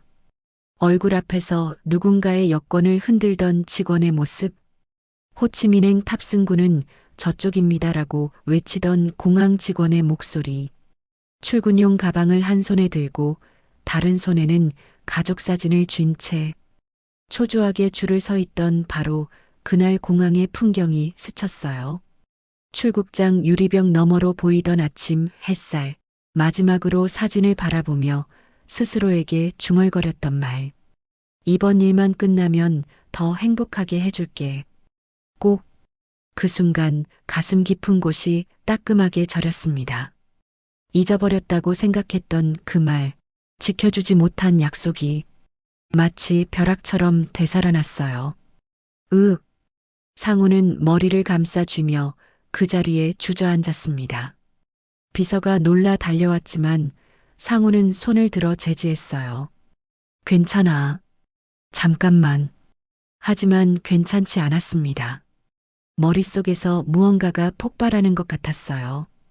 봉인되었던 기억의 문이 굉음과 함께 열리기 시작했죠. 15년 전, 빗길을 달리는 낡은 버스 안, 창밖으로 베트남의 시골 풍경이 흘러가고 있었습니다. 버스는 덜컹거리며 비포장도로를 달리고 있었죠. 박동우는 창가 자리에 앉아 밖을 내다보고 있었습니다. 건설 현장으로 가는 길이었어요. 주머니 속에는 윤희와 준영이 사진이 들어 있었죠. 추워 죽겠네. 옆자리에 앉은 동료가 몸을 웅크리며 중얼거렸습니다. 20대 초반으로 보이는 젊은 청년이었어요. 현장 막노동으로 돈을 벌러 온 사람이었죠. 비가 내려 버스 안 에어컨이 과하게 틀어진 데다 한국에서 막 넘어온 기온차 때문인지 감기가 들려 오한이 나는 듯 보였습니다. 동우는 자신이 입고 있던 점퍼를 벗었습니다. 두툼한 작업용 점퍼였어요. 이거 입으세요. 제가 젊을 때보다는 추위를 덜 타서요. 아, 괜찮습니다, 형님. 형님이 감기라도 걸리시면. 괜찮아요. 나는 괜찮으니까 입어요. 동우는 점퍼를 청년에게 건넸습니다. 청년은 고맙다며 점퍼를 받아 입었어요. 점퍼 안주머니에는 동훈의 지갑과 여권이 들어 있었지만 동훈은 그걸 까맣게 잊고 있었죠. 버스는 계속 달렸습니다. 비는 점점 더 세게 내리기 시작했어요. 운전기사가 속도를 줄였지만 도로 상태는 점점 나빠지고 있었습니다. 괜찮겠어요? 동훈이 걱정스럽게 물었습니다. 운전기사는 괜찮다며 손을 흔들었죠.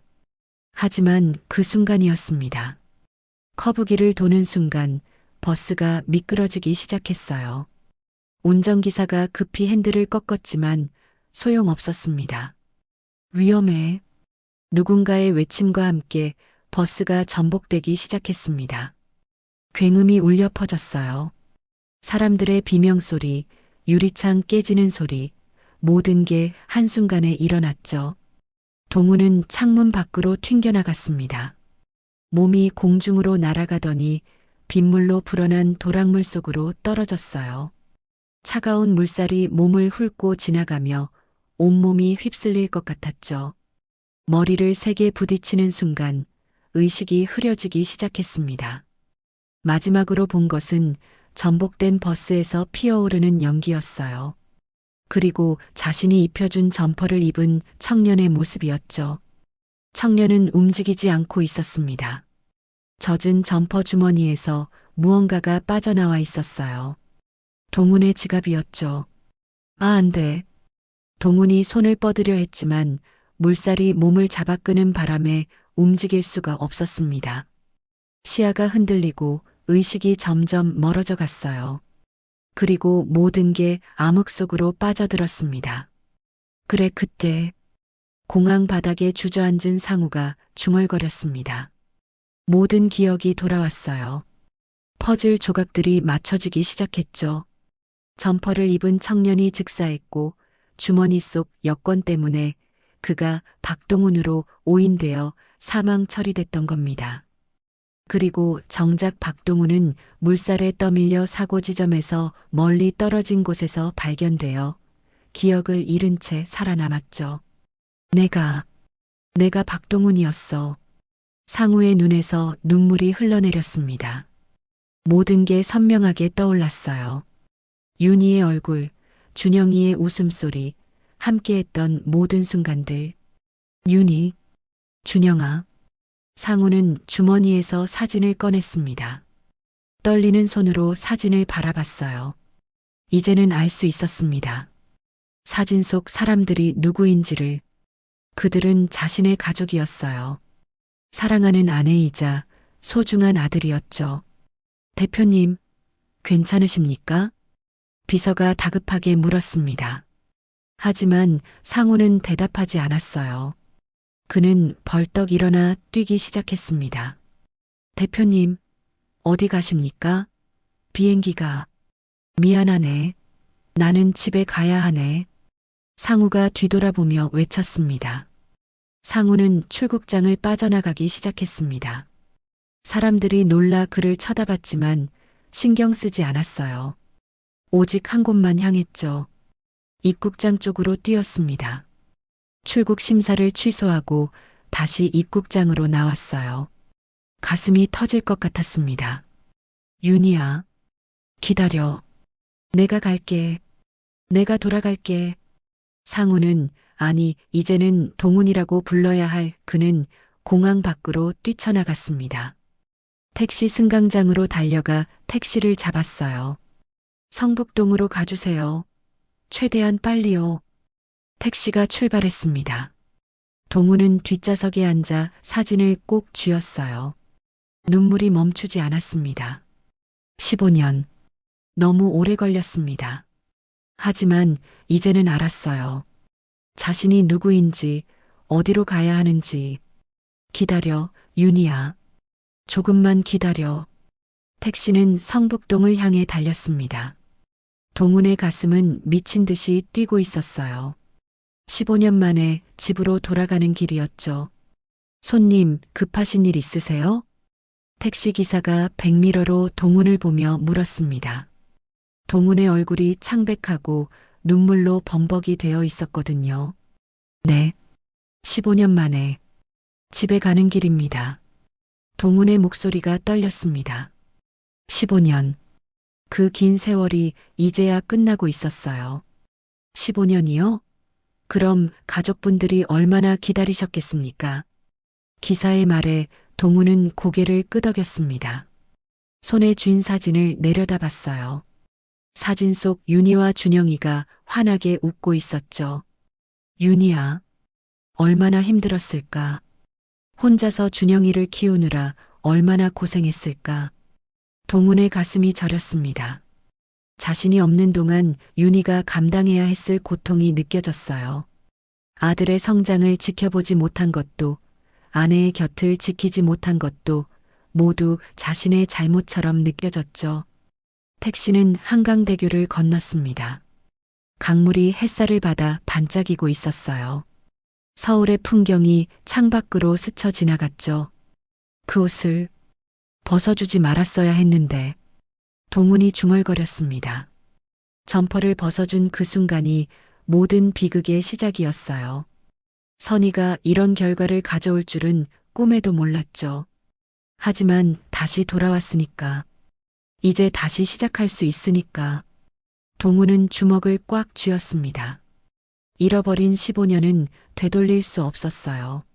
하지만 남은 시간은 달랐죠. 이제부터라도 제대로 된 남편이, 아버지가 될 수 있었습니다. 택시가 성북동으로 접어들었습니다. 익숙한 거리들이 보이기 시작했어요. 동훈의 심장이 더욱 빠르게 뛰었죠. 저기, 저 골목 입구에 세워주세요. 동훈이 급하게 말했습니다. 택시가 멈추자마자 문을 열고 뛰어내렸어요. 요금도 제대로 계산하지 못하고 지갑 속 현금을 모두 택시기사에게 건넸죠. 손님, 거스름 돈. 기사가 뒤에서 불렀지만 동훈은 이미 언덕길을 뛰어 올라가고 있었습니다. 가쁜 숨을 몰아쉬며 언덕을 올랐어요. 다리가 후들거렸지만 멈출 수 없었습니다. 15년 만에 집으로 돌아가는 길이었으니까요. 움푹 패인 보도블록, 왼쪽 세 번째 집 앞 감나무, 모든 게 그대로였습니다. 아무것도 변하지 않았어요. 오직 자신만 변했을 뿐이었죠. 골목 끝이 보였습니다. 녹슨 파란 대문이 눈에 들어왔어요. 동우는 더욱 빠르게 달렸습니다. 윤희야, 기다려. 내가 왔어. 대문 앞에 도착했습니다. 동우는 거친 숨을 몰아쉬며 대문을 바라봤어요. 손이 떨렸습니다. 15년 만에 여는 우리 집 대문이었죠. 대문 너머로 희미한 인기척이 느껴졌습니다. 누군가 마당에 있는 것 같았어요. 동우는 떨리는 손으로 문고리를 잡았습니다. 그리고 힘껏 대문을 밀어 열었죠. 삐걱. 녹슨 경첩이 낡은 소리를 냈습니다. 대문이 활짝 열렸어요. 마당이 보였습니다. 그리고 평상에 앉아있는 윤희가 보였죠. 윤희는 힘없이 평상에 앉아 하늘을 올려다보고 있었습니다. 눈가가 빨갛게 부어 있었어요. 얼마나 울었는지 알 수 있었죠. 동훈이 대문을 여는 소리에 윤희가 깜짝 놀라 고개를 돌렸습니다. 그리고 그곳에 서 있는 남자를 보았어요. 땀과 눈물로 범벅이 된 얼굴, 거친 숨을 몰아쉬고 있는 모습. 하지만 그 눈빛은 살아 있었습니다. 생기가 돌아온 눈빛이었어요. 당신, 윤희가 떨리는 목소리로 중얼거렸습니다. 믿을 수가 없었어요. 어제 자신을 떠났던 그가 다시 돌아왔다니. 동우는 마당으로 들어섰습니다. 한 걸음 한 걸음이 너무나 무겁고도 절박했습니다. 윤희는 천천히 일어섰습니다. 다리가 떨렸지만 어떻게든 서 있었어요. 동훈과의 거리가 점점 좁혀졌죠. 윤희야. 동훈이 그녀의 이름을 불렀습니다. 그 목소리는 15년 전과 똑같았어요. 따뜻하고 다정한 목소리였죠. 당신, 기억이. 윤희가 떨리는 목소리로 물었습니다. 동훈은 고개를 끄덕였어요. 눈물이 주르륵 흘러내렸죠. 다 기억났어. 우리가 처음 만났던 날도, 결혼식 날도, 준영이가 태어났던 날도, 모두 다. 동훈의 목소리가 갈라졌습니다. 그리고 내가 얼마나 당신을 사랑했는지도. 그 말과 함께 동훈은 평상 위로 올라갔습니다. 그리고 윤희 앞에 무릎을 꿇었어요. 미안해, 윤희야. 동훈이 고개를 숙이며 말했습니다.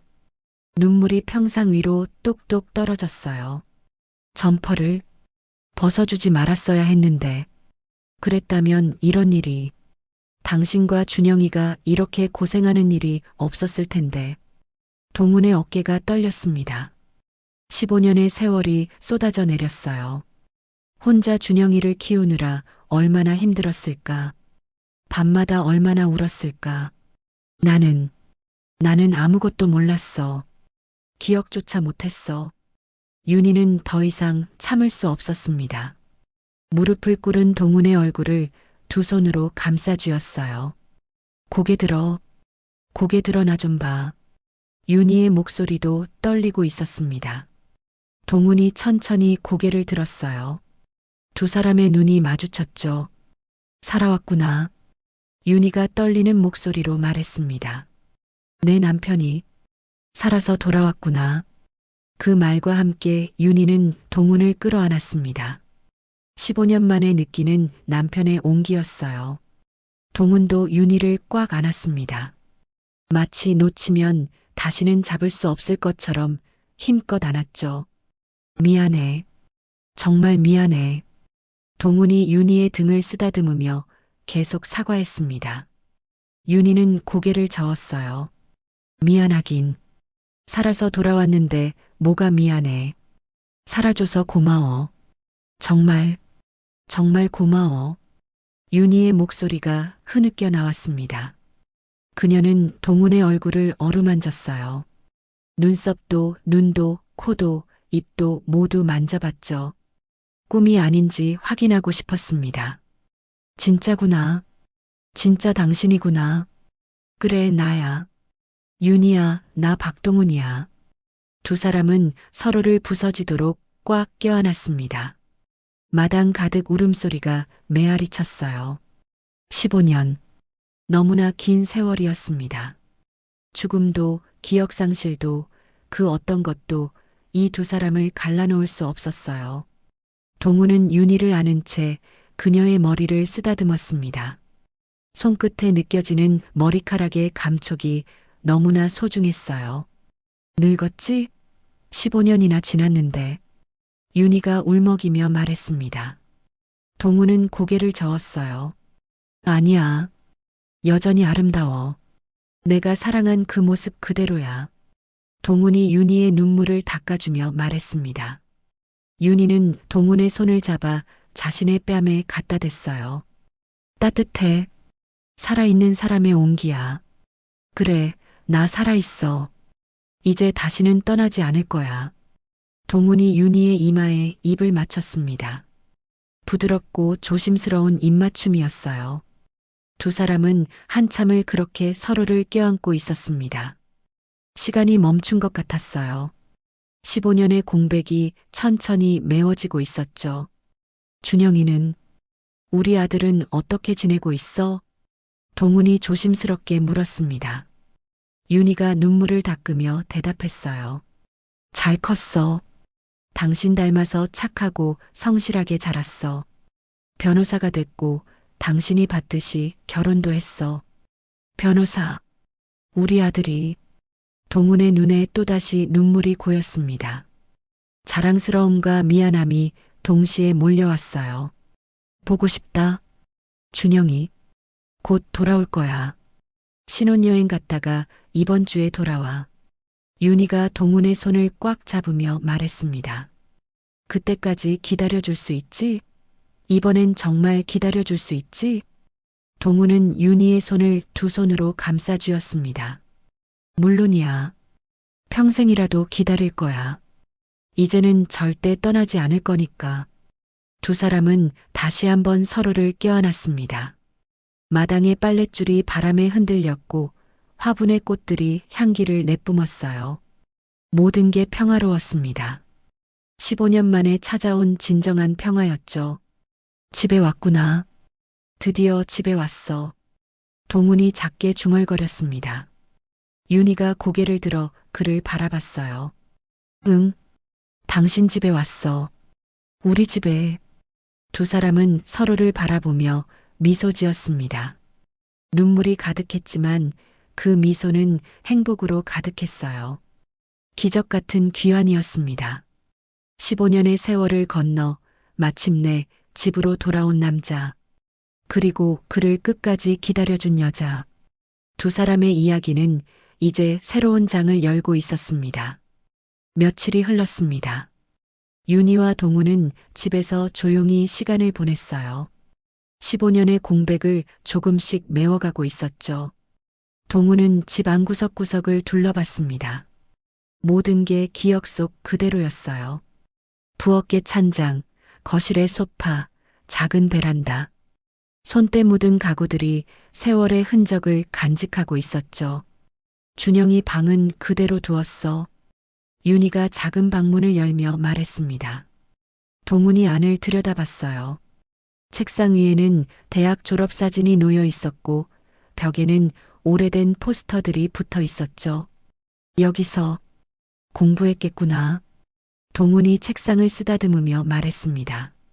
가슴이 뭉클했어요. 아들이 혼자 공부하며 성장한 모습이 눈에 선했죠.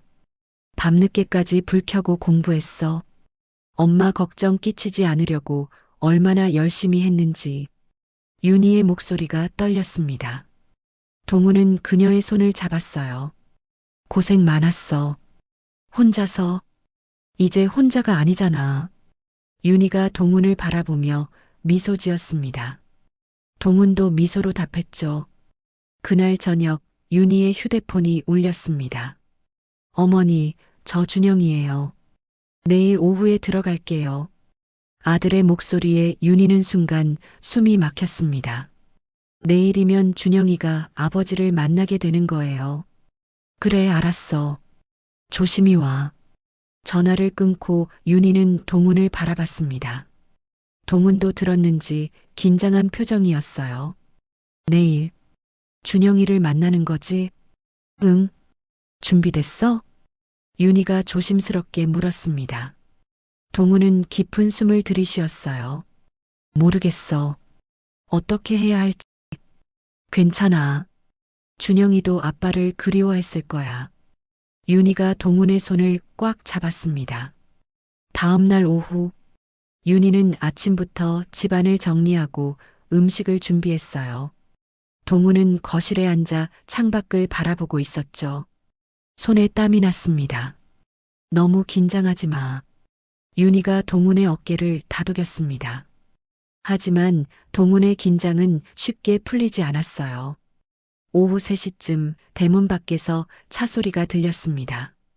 윤희와 동훈은 동시에 고개를 들었어요. 왔나 봐. 윤희가 떨리는 목소리로 말했습니다. 동훈은 자리에서 일어섰죠.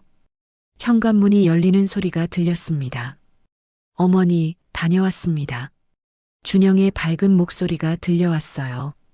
며느리 지수도 함께 인사했죠. 어서 와라. 윤희가 현관으로 나가 두 사람을 맞이했습니다. 준영은 잘 쉬고 온 듯 얼굴이 환했어요. 신혼여행 잘 다녀왔어? 네, 정말 좋았어요.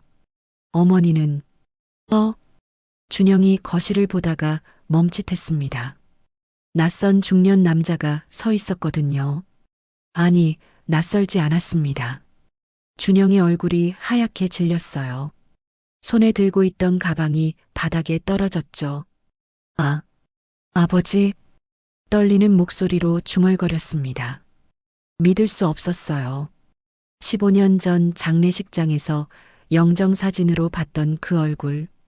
나이가 들었지만 분명히 아버지였습니다. 어머니, 이게 무슨... 준영이 윤희를 돌아보며 물었습니다. 윤희는 눈물을 글썽이며 고개를 끄덕였어요. 준영아, 아버지가 살아계셨어. 기억을 잃으셨었대. 15년 동안. 동훈은 천천히 준영에게 다가갔습니다. 준영아.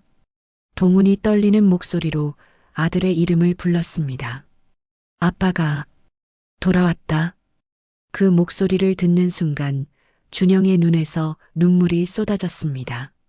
아버지, 정말 아버지시죠? 준영의 목소리가 갈라졌습니다. 동훈은 주머니에서 그 사진을 꺼냈어요. 중학교 입학식 날 찍은 가족 사진이었죠. 이거 기억나니? 사진을 본 순간 준영은 더 이상 참을 수 없었습니다. 아버지, 준영이 외치며 아버지를 끌어안았습니다. 15년 동안 억눌러왔던 그리움이 폭발했어요. 보고 싶었어요. 정말 보고 싶었어요. 매일 꿈에서만 봤어요. 준영이 어린아이처럼 아버지 품에서 엉엉 울었습니다. 동훈도 아들을 꽉 안으며 눈물을 흘렸습니다. 미안하다, 준영아. 아빠가 너무 늦었지? 아니에요. 돌아와줘서 고마워요. 살아줘서 고마워요. 준영의 목소리가 떨렸습니다. 동훈은 아들의 등을 토닥이며 말했어요. 많이 컸구나. 이렇게 훌륭하게. 아빠가 못 봐줘서 미안해. 어머니가 다 키웠어요. 어머니 혼자. 저는 아무것도. 준영이 울먹이며 말했습니다. 그리고 한 팔로 윤희를 끌어당겼어요. 윤희도 두 사람의 품으로 들어갔습니다. 세 사람은 서로를 꽉 껴안고 한참을 울었죠. 며느리 지수도 눈물을 닦으며 그 모습을 지켜봤습니다. 감동적인 장면이었어요. 아버지, 다시 안 떠나시죠? 준영이 동훈을 떨어져 바라보며 물었습니다. 동훈은 아들의 얼굴을 두 손으로 감싸쥐었어요. 그래, 이제 절대 안 떠난다. 평생 함께 할 거야. 준영은 다시 아버지를 끌어안았습니다. 한참을 그렇게 울었어요. 며칠 후 최 사장이 집을 방문했습니다. 동훈과 마주 앉아 술잔을 기울였죠.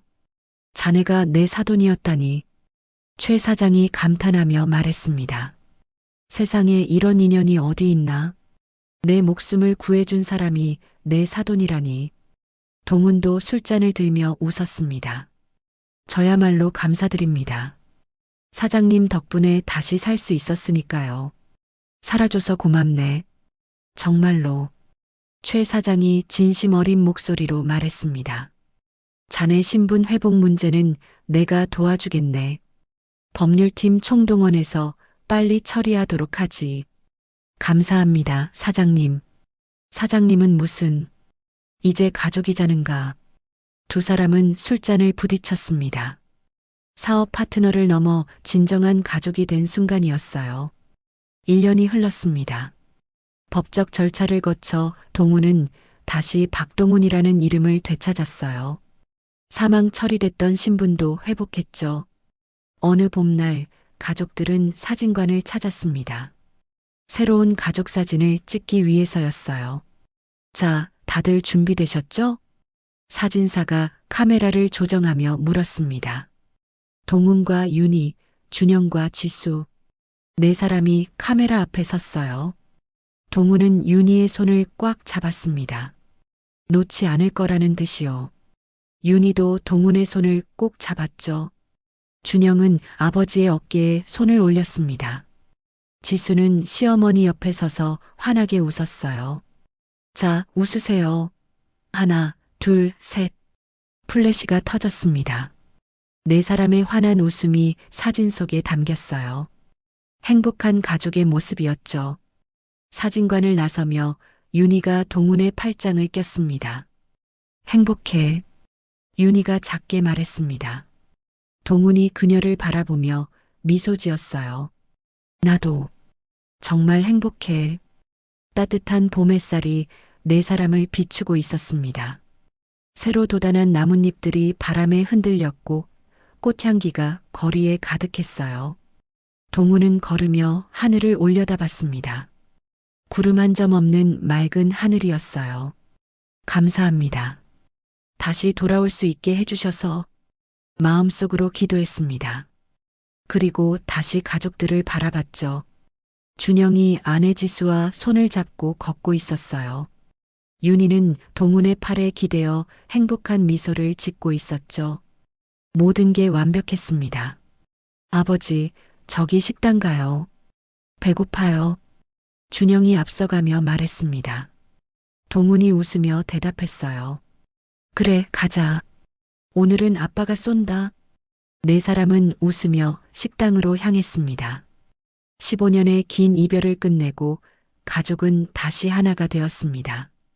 죽음도 기억 상실도 갈라놓을 수 없었던 사랑이 마침내 승리한 거예요. 오늘의 이야기가 당신의 마음에 작은 울림을 드렸다면 앞으로도 당신의 나날에 잔잔한 위로가 될 이야기들로 찾아뵐 수 있도록 구독과 좋아요를 눌러주세요. 그리고 사연의 주인공을 위한 따뜻한 말씀도 댓글로 부탁드립니다. 당신의 오늘을 늘 응원합니다. 인생 나날이었습니다.